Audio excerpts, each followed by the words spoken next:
Paunahan ang ating panalangin.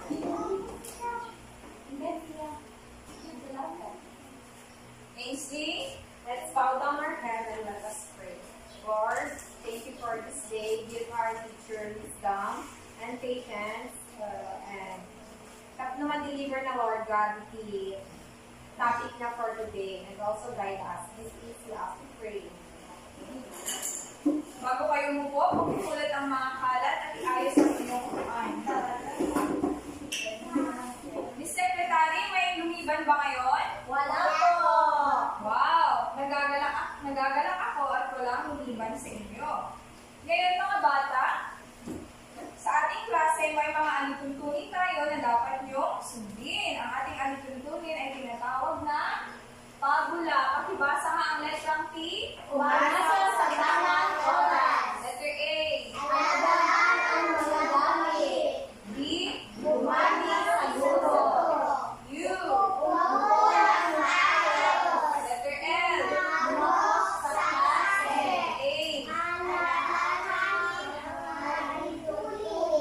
Okay, eto ang ating alituntunin ngayong araw. Naiintindihan niyo ba ang ating alituntunin? Okay. Noong nakaraang araw, natalakay natin ang pabulang, matsing, at pagong. May mga 5 katanungan ako dito. At papangkatin ko kayo ng 2 grupo. Itong unang pangkat at ikalawang pangkat. At bawat pangkat mabibigyan ng choice cards. Ang choice cards na ito ay naglalaman ng letrang A, B, C, D. A, B, C, D. A, B, C, B, C, D.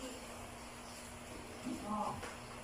Ang gagawin niyo dyan sa choice cards, itataas niyo lamang ang mga sagot niyo kung ito ba ay letrang A, B, C, or D. Dapat paunahan kayong magtaas ng inyong mga sagot at kung sino ang mas maraming sagot, siya ang nanalo. Naiintindihan ba? Okay. Ang unang tanong, pakibasa. Sino ang natanto para sa kwento? Pagbilang ko ng 3, itataas niyo ang inyong mga choice cards. So, okay, 1. Nakapili na kayo ng inyong sagot? Opo, teacher. Okay, 1, 2, 3, go! Sure. Baliktad. Ang una ay ang group 1. Tignan natin kung tama ang inyong sagot. Tama ang kanilang sagot. So, ikalawang tanong. Pakibasa. Ano ang hinati ng maksing at pagong? Ready na ba? Opo. Yes. 1, 2, 3, go! Ang una ang group 2. C. Ikatlong tanong. Pakibasa. Alin ang kinuha ng maksing? Ready na? 1, 3, go! Nauna ang group 1. D. Tama kaya ang sagot nila. Yeah.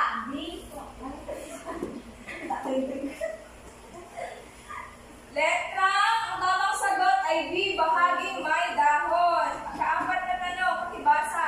Ano ang nangyari sa tanim ni Maksing? Ready? Yes. 1, 2, 3, go! Una kayo. Nauna ang group 1. Nalan Namatay, natin kung namatay. tama. Tama. Nalantaan. Namatay. Last question. Pakibasa. Anong aral sa kwento? Maging. Ready? Yes. 1, 2, 3, go! Nauna ang group 2. C.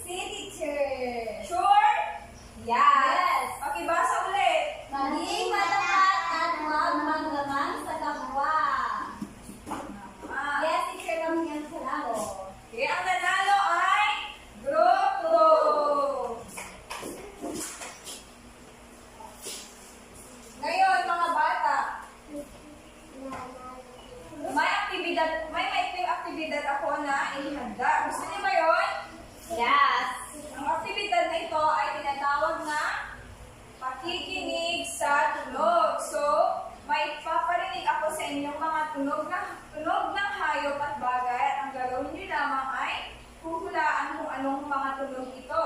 Naintindihan ba? Opo. Okay.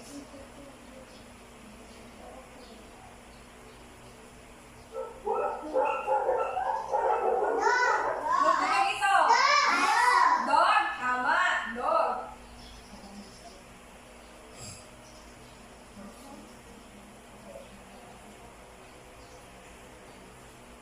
Bayad na naman to. Ano naman yan? Yan, teacher? Yes, kuha. Ito naman. Ano yun? Teacher ulit. Ano ka? Mali ako. Pagbagsak, teacher. Wait lang, wait lang. Garoon, teacher. Ano? Teacher, utot. Teacher, utot. Pag teacher! No, hindi pantog. Ulit. Ano? Ano sinabi na yung sa kanina? Hindi, yung una. Pagbagsak. Oo, pagbagsak. Kanina ko pa yung sinabi din. Teacher, anong pagbagsak na? Pagbagsak ng bagay. Correct kami, wag ka. Teacher, pagbagsak ng grade ko. Tama ang inyong mga sagot. Lahat may tunog ng Aso. tunog ng at tunog ng Pagbagsak. pagbagsak ng bagay. Lahat ng mga tunog na iyon ay may connection sa ating kwento. Pero bago yan, may mga tanong muna ako sa inyo. Pakibasa nga. Kapag may gusto ba kayong bagay na hawak ng bagay, ano dapat gawin? Oh, yes, Irish. Kung may gusto ka bang bagay na hawak ng iba, ano ang dapat gawin? Siguro, tanongin kung maaari bang hiramin yung kanyang hawak ko. Okay, ayon daw kay Irish, tanungin kung pwede bang hiramin ang hawak niya. Naintindihan ba? Opo. Okay, ano naman to? Pakibasa. Paano Paano ka naman hihingi ng maayos? Yes, Fema, paano ka naman hihingi ng maayos? Sir, hihingi ako ng maayos. Ayusin ko po kung paano ako magsalita, maging maluman. Okay, ayon daw kay Fema, ayusin daw niya ang pagsasalita at maging malumanay. So, base sa mga tunog na narinig nyo at sa mga tanong na sinagot nyo, ano kayang magiging paksa natin ngayong araw? Oh, anong paksa natin ngayong araw? Pabula. Pabula. Aso at ang uwak. Ang pabula natin ay ang aso at ang uwak. Pero bago yan, narito muna ang ating layunin. Pakibasa nga dito sa letrang A. Ipapahayag ang pangunahing ideya ng napakinggang pabula. Napapahalagahan ang Pamaaral mula sa pabulaan at magpupunan ng bintana ng karunungan sa nabasang pabula. Okay, kapag naririnig nyo ang salitang pabula, ano ang pumapasok sa isipan nyo? Hayop. Ayop, ano pa? Ano pa? Hayop, teacher. Teacher. So, pakibasa nga kung anong ibig sabihin ng pabula. Ang pabula ay Isang kwento na ang tauhan ay mga hayop na kumikilos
fabula daw ay may mga tauhan na mga hayop na kumikilos at nagsasalita. May nakita ba kayong hayop na nagsasalita? Nagsasalita ba? Wow! Hindi na. Hindi. Di ko teacher. Ito lamang. Parot. Parot. Yes, tama. Nagsasalita din ang parrot kapag tinuturuan natin ito. Alam niyo ba ang parrot? Yes. Okay. Pero ang mga nagsasalita tulad, yes. Ano to? May larawan ako na ipapakita sa inyo. Ano to? Aso! Sino ba yung mga aso dito? Teacher, si Yes! Tess. Ano pangalan ng aso mo? Zoe. Ikaw naman. Ano pangalan ng aso mo? Ha? Ha? Nik Nick. O, ikaw. Bambi. Wow. Maganda ng pangalan ng aso niyo. Pakibasa nga pakibasa nga to.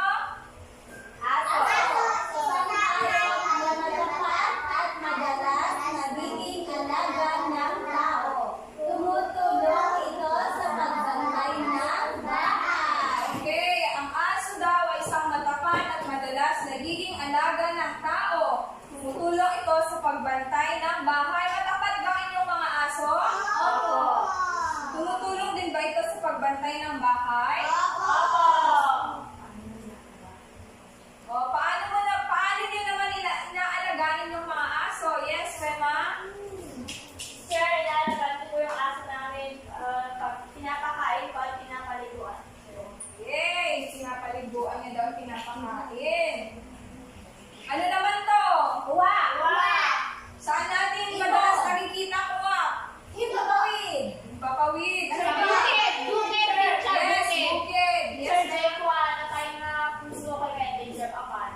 Ah. Balbalay dahil dyan, teacher! Ah. Balbalay dahil dyan. Teacher, dapat alati pamasiin lang ako ano kayo alati uwak na ulit si balay ko alati makailan. Ganun ba? Malas. Ang uwak teacher, malas. Ah.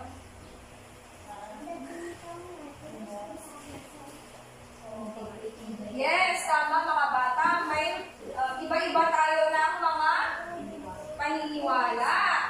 So, pakibasa nga. Uwak. Isa itong itim na ibon na madalas nakikita sa mga bukid. Yes, ang uwak daw, isa itong itim na ibon na madalas nakikita sa mga bukid. So, gusto niyo bang makinig sa kwento? Opo. Okay, ang kwento natin ngayon ay pakibasa. Okay, handa na ba kayo? Okay. What's that, teacher? Malaking karne ang napulot ng isang uwak. Lumipad siya at tumapo sa isang puno. Ano daw ang napulot ng uwak? Nancy, pwede mo bang ituro kung saan ang karne dito? Tama ba si AC? Thank you. Okay. Next.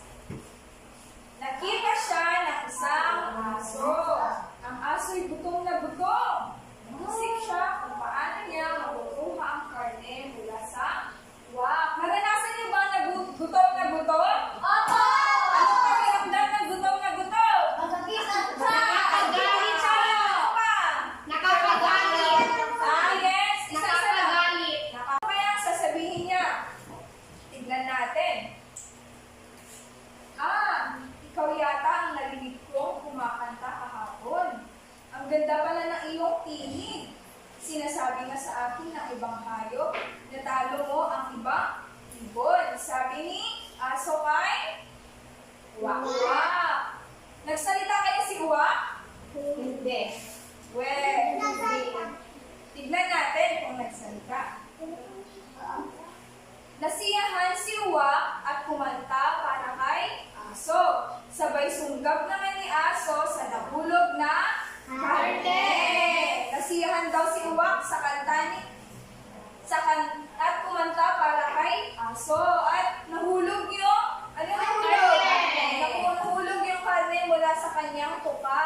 sabay sunggab naman ni aso sa nahulog na karne.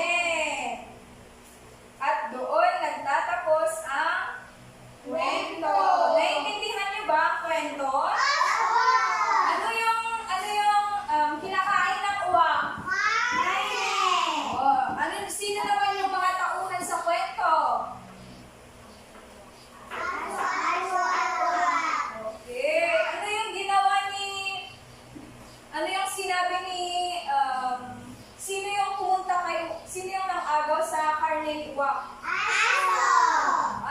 So, base sa ating kwento,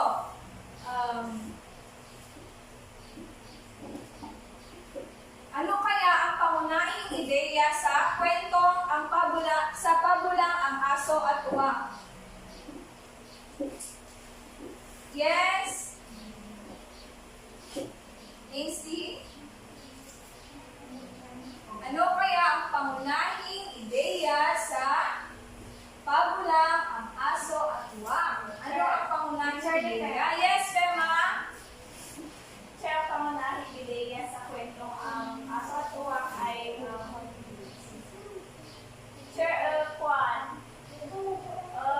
huwag magpalinlangit, sir, kasi katulad ni uwak kanina is nalinlangit yung sinabi ni aso na magaling siyang kumanta. Kaya nung binuka niya yung bibigya is nahulog yung kanya, sinulot agad ng aso.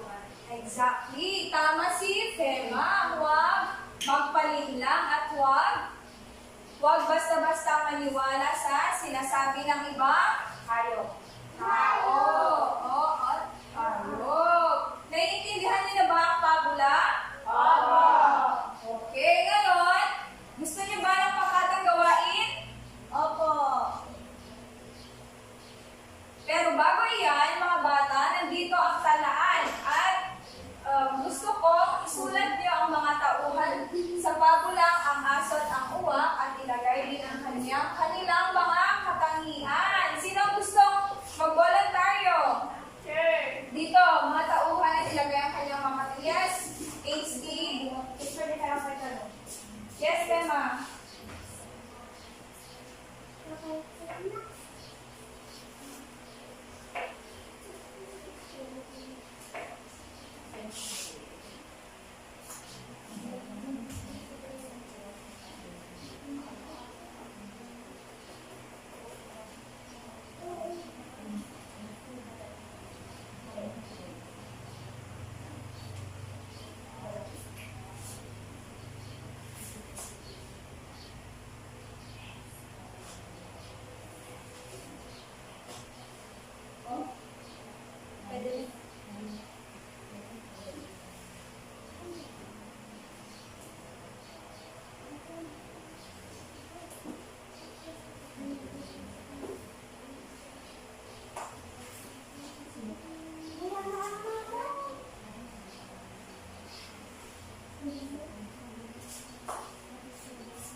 Okay, thank you, Fema at Lucy.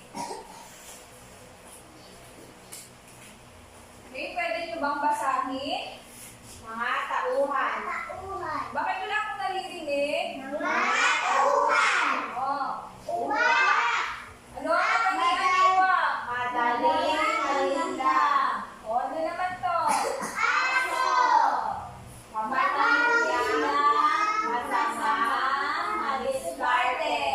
Okay, bakit sasabi natin madaling malinlang si uwak?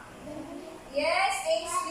Teacher, dahil nung sinabi ni Aso na magaling siyang kumanta at maganda yung tinig niya, tapos nung binuka niya yung tuka niya, nahulog yung karne at doon na kinain ni Aso yung karne ko. Yes, tama. Madaling malinlang si uwak dahil nung una sinabi, nalinlang siya ni aso at doon, nung kumanta siya, nahulog ang karne at sabay sunggab naman ni aso sa kanyang karne. Bakit naman nasabing mapanlinlang si aso? Irish, bakit nasabi kapatid lang si Aso? Teacher, dahil dilim lang niya si Uwa. Tama. Ano ang ginawa, ginawa niyang naghinlang kay Uwa?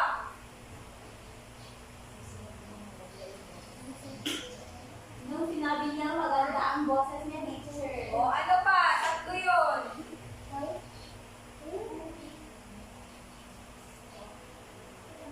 Bakit naman sinabi natin masama si Aso?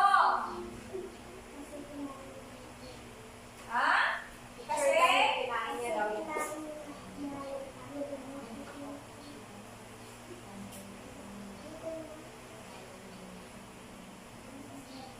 Kinain niya ang karne ni Aso. picture ni Maganda Iwa. ba? Kinain ni Iwak yung karne ni Aso. Oo. Ay, Teacher na aso. kaya ako Kinain ni Aso ang karne ni Uwa. Kaya mga bata, masama ang maging masama. Naiintindihan ba? Walang nakakagusto sa atin kapag tayo ay masama. Wala tayong kaibigan kapag tayo ay Masama. tama. Bakit naman nasabing madiskarte si Aso? Bakit natin nasabing Yes, Pema? Bakit nasabing madiskarte si Teacher, Aso? madiskarte si aso dahil bali-bali lang niya, madiskarte siya. Kaya nakuha niya po yung karne sa Maganda ba ang ginawa ni Aso kay Uwa? hindi magandang madiskarte. I mean, Maganda bang pagiging madiskarte? Opo. Pero sa magandang paraan. Tama. Tama ang inyong mga sagot na natutuwa ako at naiintindihan nyo ang ating tinalakay na ang aso at ang uwa. Ngayon mga bata, gusto niyo ba ng pangkatang gawain? Okay, so ito, si Ainsley ang group 1, si Fema ang group 2, at si Irish ang group 3. Okay, so para sa group 1, sa unang pangkat, ang gagawin nyo ay dula-dulaan. Pakibasa nga pa nito. Sasadula ang kwento gamit ang simpleng kilos. Ang ibang grupo ay gaganap bilang aso, uwak at karapat sa laysay. Okay, naiintindihan nyo ba unang pangkat? Okay, sa kalawang pangkat naman, pakibasa nga. Tanong at sagot. Sagutin ang mga sumusunod na tanong. Okay. At ang ikatlong pangkat, pakibasa naman. Ayusin ang pagkakasunod-sunod. At ang panuto, Ayusin ang mga mahalagang pangyayari sa tamang pagkakasunod. okay, so pero bago iyan, narito muna ang ating pamantayan. So, bibigyan ko kayo ng 10 puntos sa pagpapaliwanag kapag napakalinaw at madaling maunawaan ang inyong aktibidad. At 5 puntos naman kapag malinaw, ngunit kailangan pa na pausahin. At sa presentasyon naman, bibigyan ko kayo ng 10 puntos kapag maayos at kamangha-mangha at malikhain ang inyong pagganap.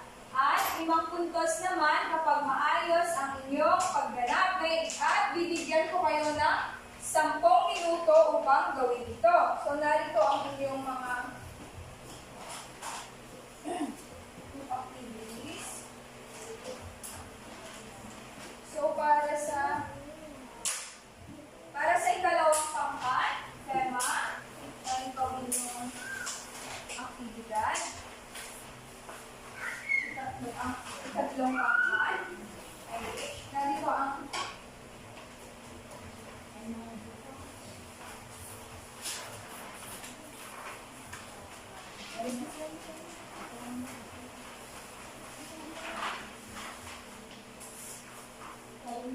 okay, bibigyan ko kayo ng 10 minuto.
teacher. Nilinlang po ng aso yung uwak at saka naniwala naman po si uwak sa papuri ng aso. So pagkatapos nun, binukha po ni uwak yung tuka niya at lumabas po yung karne at saka si aso naman tinaulo niya yung karne. Yun lamang po. Okay, salamat Group 1.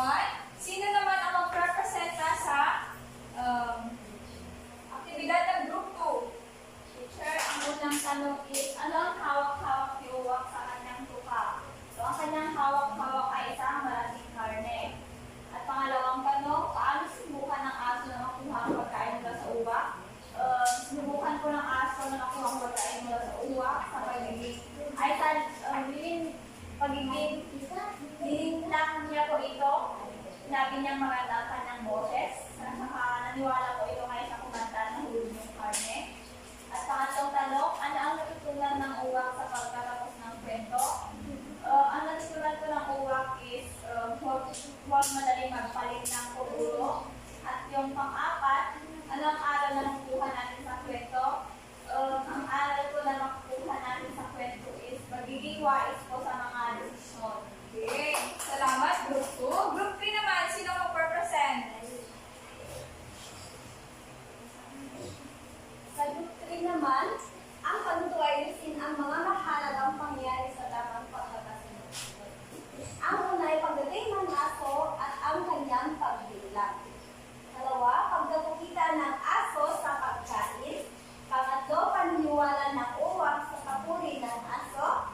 Pang-apat, pagbuka ng tuka ng uwak at pagpunog ng pagkain. At ang panglima ay ang pagtakbo ng aso dala ang pagkain. Okay. So, nakita ko sa Group 1 na tama ang kanilang pagsasagla sa pagbulang ang aso at ang uwak. At tama rin ang kanilang pagpapaliwanag dito. So, bibigyan ko sila ng 10 puntos. At ganoon din sa Group 2. Group 2, naiintindihan ko ang kanilang pagprepresenta, pagpapaliwanag. Bibigyan ko din sila ng 10 puntos. At sa Group 3 naman, naiintindihan din ang kanilang pagpapaliwanag, kaya bibigyan ko sila ng 10 puntos. At sa presentasyon naman, nai-present nyo naman lahat ang inyong mga pangkatang gawain. So, bibigyan ko kayo ng 10 puntos. With the total of 20 points. 20 points. So, palakpakan nila natin. Okay, ngayon mga bata, may aktibidad ulit tayo. Ang tawag sa aktibidad na ito ay isip, puso, at gawa. So, may tatlong tanong dito at gusto ko ng tatlong voluntaryo upang sagutan ang tanong na ito. Gusto kasi ay si Ainsley. Pakibasa Ainsley. Ano ang natutunan mo sa kwento? Ang natutunan ko po sa kwento ay maging wais sa lahat ng desisyon ko. Huwag magpanilang. Okay, tama si Ainsley. Ang sagot ni Ainsley ay matutunan niyang maging wais at huwag magpanilang. At huwag tayo basta-basta maniwala sa sinasabi ng mga iba. Naiintindihan ba? Naiintindihan ba mga bata? Okay, sa ikalawang tanong naman. Irish. Pakibasa nga ang kasalang. Paano kung ikaw ang uwak, ano ang mararamdaman mo kung saan gawin ang hindi sa'yo? Yes, Irish. Teacher, malungkot po dahil inago yung pagkain po. Ah,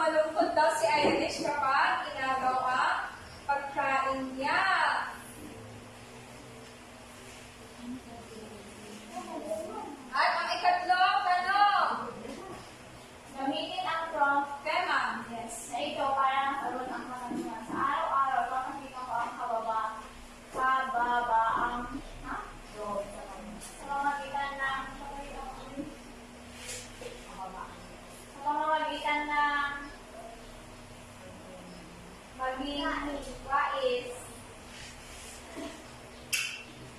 Ayun daw, kay Fema, sa araw-araw, ipapakita niya ang kababang loob sa pamamagitan ng pagiging wais. Tama ba si Fema? Okay. So ngayon, gusto niyo pa ba ang aktibidad? Activity. Ang activity, mga bata, gusto niyo pa ba? Yes, teacher. Okay, ang activity natin ay tinatawag na bintana ng karunungan. So ngayon mga bata, dito ang ating ano ito? Yes! What is this? Box! Box, tama. Ito ay ang ating bunting bintana. Ano kaya naman ng bintana na ito? Questions. Question, sure ba? O! Okay, dito sa loob ng bintana, may mga 4 na katanungan dito sa loob ng bintana. Bintana na ito ay ang ako, tayo, mundo, at pamilya. Gusto ko si Irish na pumili ng kanyang sasagutan dito sa bintana ng karunungan. Irish, pumunta dito sa harap. Ako Kumuha ng tanong.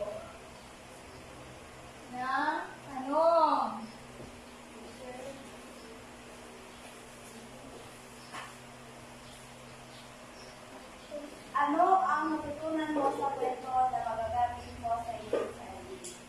Ang natutunan ko sa kwento na magagamit ko sa aking sarili ay ang pagiging wais kapag tayo ay magdedesisyon sa ating buhay.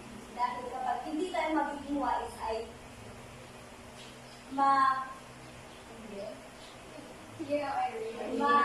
malilin lang tayo ng mabilis at mapete. Maloloko tayo ng Okay, ayun daw kay Irish. Gusto niya daw ang maging wise para hindi siya maloko. Naintindihan niyo ba si Irish? Okay, Ainsley, pumili dito ng bintana.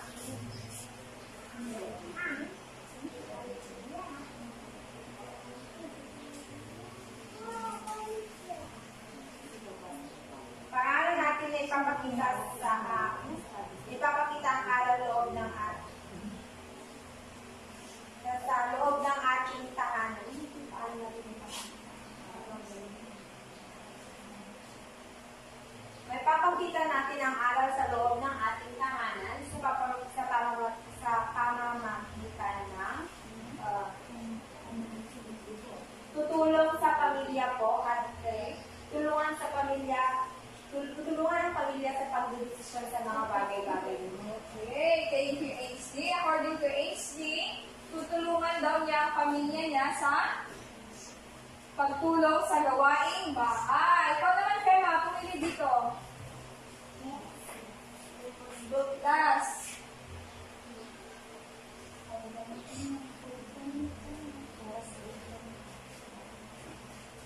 Paano kung lahat ng tao sa mundo ay sumusunod sa aral ng kwento? Ano kaya ang mangyayari sa mundo? Sure, kapag tayo ay sumusunod sa aral sa mga kwento is magiging mas mas masaya at magiging mas wais po tayo sa mga desisyon natin. Kasi yung mga aral natin na napupulot is mga kailangan natin sa pang-araw-araw na buhay. Okay, thank you. Tama ba si Fema? Okay. Naiintindihan niyo ba ang ating bintana ng karunungan? Okay, ngayon, may individual na aktibidad kayo.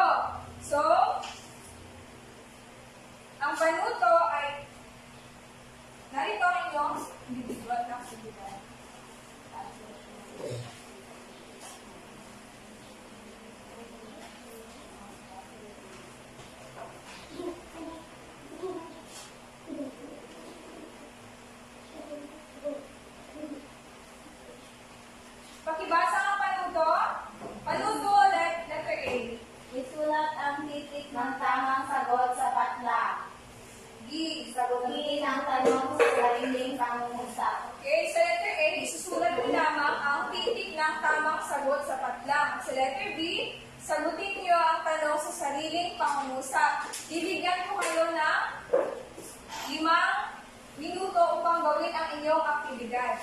So, gawin niyo na ngayon.